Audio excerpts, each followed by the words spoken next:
You guys, when they say astrology doesn't lie, where did it lie?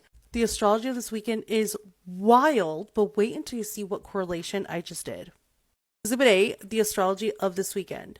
Now, what is making this so crazy? So, I don't know why my filter isn't letting me make me small, but whatever.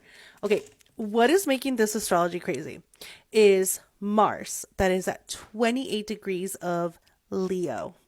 And Mars is exactly squaring Uranus at 28 degrees of Taurus. Now, Mars squares Uranus every 2 years. What makes it different this time? Get ready because there's a list of things. The first thing is that Mars, which is the planet that rules over free will and how you take action, is in the sign of Leo, which is fire on fire. Leo is the sign of desire. I want because I want it. It rules over royalty, kings and queens for that reason, because whatever Leo wants, Leo gets. Uranus over here is at 28 degrees of Taurus. And what is this story saying is we are shifting and changing the way that we relate to Earth. And Earth mostly rules over money and food and resources. When planets are at the 28th and 29th degree, they are very dramatic. The reason being is because they act like they're running out of time, which necessarily that's not wrong. They are. They're about to leave into another zodiac sign. Did they finish their tasks? Did the people of Earth get the message? So they begin to be critical within their expression. It's loud, it's expressive, it's intense. Now, when you have a square, the planets that are squaring matters in my Briasamai technique world. A personal planet squaring an outer planet is just throwing a tantrum. Okay? Because the outer planet is always going to win. Why? The outer planet stays in that sign, in this position, for years. Uranus, 7 years. Neptune, 14 years. Pluto, 20 years. They are putting in the work. And all these other guys, the personal planets, are just passing through. So they have less invested than what the outer planets have in the greater lens. Also making this so wild is that we have the outer planets that are creating a new world for us, whether you're ready for it or not.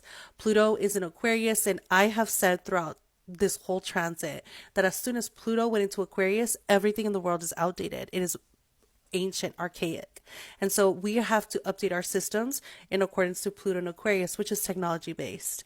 And there's a war on technology in the Americas because whoever gets a hold of that is going to be, first of all, beyond wealthy and will control the future. It's just crazy. But anyways, we also have Neptune in Aries, which is shifting spirituality and leadership. And Saturn is in Aries as well, which is asking you to be the leader of your life.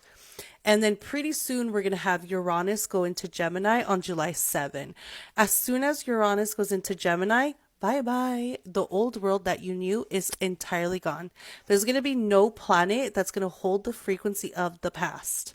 So things will dramatically accelerate once Uranus goes into Gemini. Let's go back to the bullfight that's happening this weekend. It is Mars in Leo, the king and royalty, headbutting Uranus and Taurus. That's the main energy. Now in the Americas, we're seeing this as the No Kings riot, where there's a protest on no kings. They don't want them, right? What does Leo represent? Royalty. But this is where I actually flip my lid. What you're looking at here is the nation of Israel. And we all know what's going on in this part of the world. But what I want you to see is the core signature energy of this nation, this part of the world. Sun in Taurus, with the moon in Leo, with Mars at 28 degrees of Leo. Tell me that shit is not crazy. Israel's having a Mars return while it's squaring its own ruler. This blows my mind so much because the energy in the heavens is directly hitting the nation of Israel. This physicality, this land is being struck by the celestial heavens.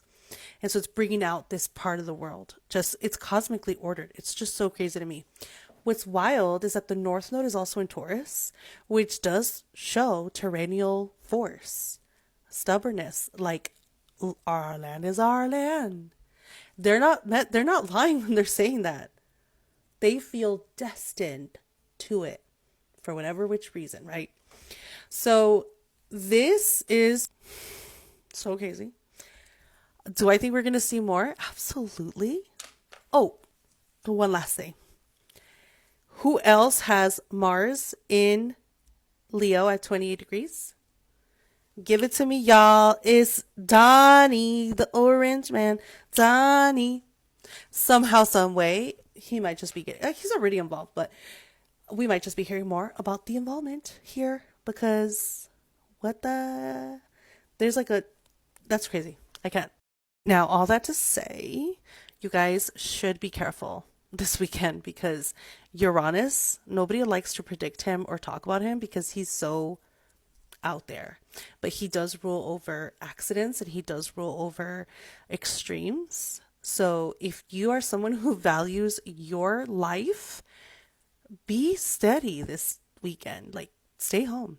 Also, if you're someone who values your life, maybe you're someone who doesn't, and you say, I will fight for the cause. Maybe you're not going to risk your life. Maybe you will survive, but think of your quality of life, right? If you're out there in the streets doing crazy things, you may not DIE, but you may reduce the quality of your life in such an extreme way that it may not be worth it. You lose a leg, lose an eye. Like, you guys, let's be steady.